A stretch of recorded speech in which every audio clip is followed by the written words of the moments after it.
বৰনামঘৰৰ ভাওনা প্ৰতিযোগিতাৰ আজি চতুৰ্থটো দিন আৰু তৃতীয় দিনা একেলগে ভাওনা উপভোগ কৰিছে প্ৰায় 10,000 লোকে। ঢেকীয়াখোৱা বৰনামঘৰত সমাগম হৈছে হাজাৰ হাজাৰ ভক্তপ্ৰাণ ৰাইজৰ আৰু কাইলৈ যেহেতু চূড়ান্ত ভাওনা প্ৰতিযোগিতা আছে গতিকে সকলো ভাওনা দল ইতিমধ্যে সাজু হৈ পৰিছে আৰু যথেষ্ট উৎসুকতাৰে ৰাইজ ওলাই আহিছে। আমি সবিশেষ আপোনালোকক জনাইছো এই মুহূৰ্তত ঢেকীয়াখোৱা বৰনামঘৰত ভাওনা প্ৰতিযোগিতাৰ আজি চতুৰ্থ দিন। খন্তে সময় পাছতে আৰম্ভ হ'ব চতুৰ্থ দিনাৰ ভাওনা প্ৰতিযোগিতা। দৈনিক সমাগম হৈছে হাজাৰ হাজাৰ ৰাইজৰ।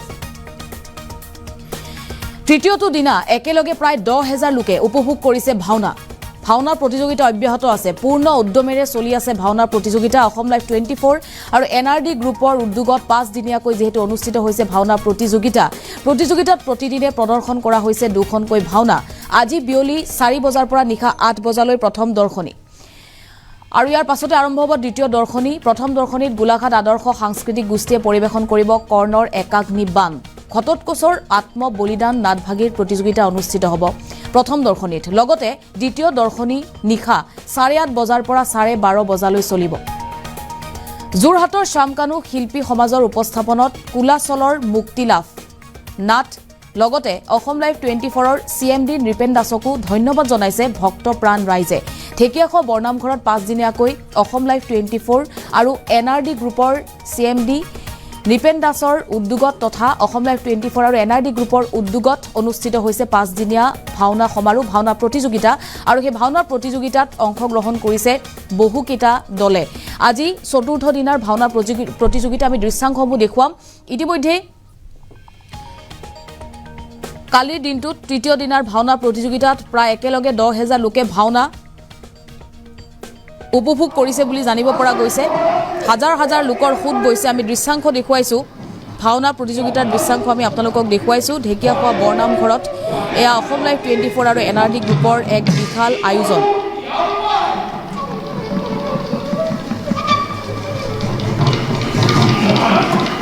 পোন্ধৰ তাৰিখৰ পৰা আৰম্ভ হৈছিল প্ৰথম দৰ্শনী।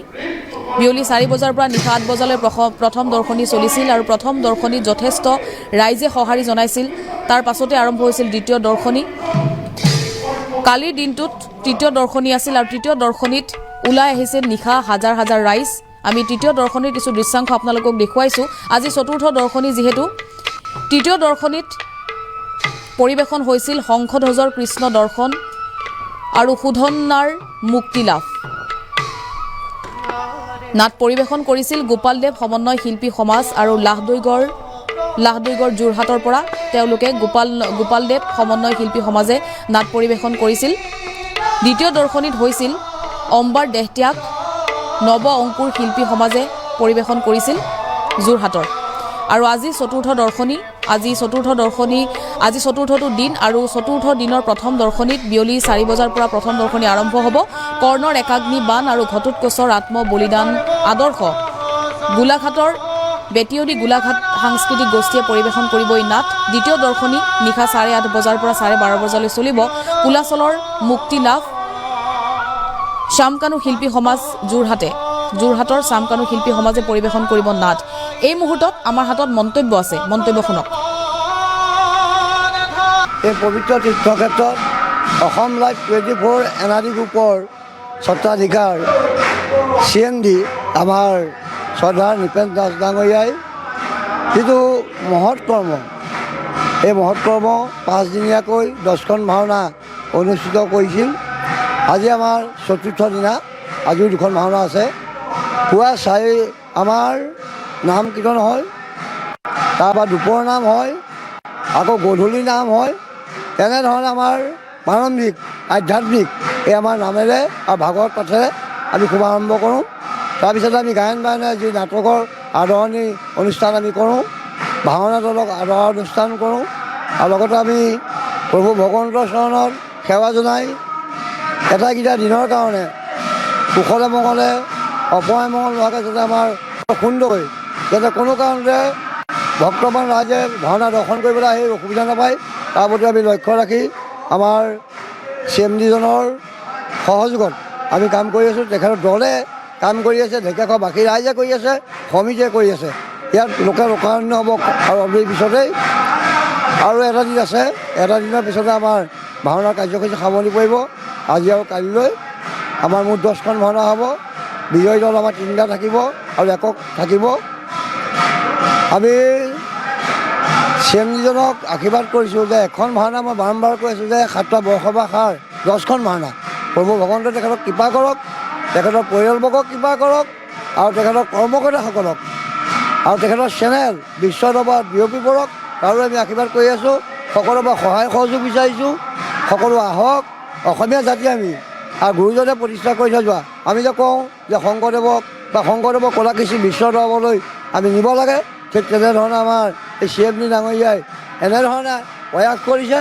তেখেত সফল হওক। অনাগত দিনত তেখেতৰ প্ৰয়াত পিতৃৰ বিদেহ আত্মাৰ আমি সদ্গতি কামনা কৰিলোঁ। তেখেতৰ পুত্ৰক আশীৰ্বাদ কৰি থাকক, প্ৰভু ভগৱন্তই কৃপা দিয়ক। ধন্যবাদ। এই পবিত্ৰ তীৰ্থক্ষেত্ৰত অসম লাইভ 24 এনআৰডি গ্ৰুপৰ স্বত্বাধিকাৰ চিএমডি আমাৰ শ্ৰদ্ধাৰ নিপেন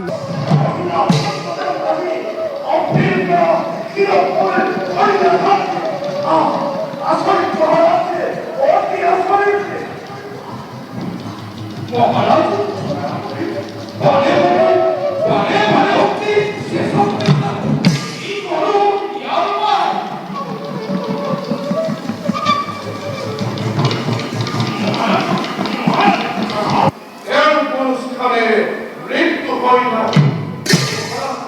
পাকিস্তানি নিজের কুমারকে মিশাতে দুর্গন্ধ আমি অন্য বিপদ নিজরেই বীরত্ব প্রকাশী কুরুক্ষেত্র বিজয়কে বংশ পাণ্ডব সম্পর্কে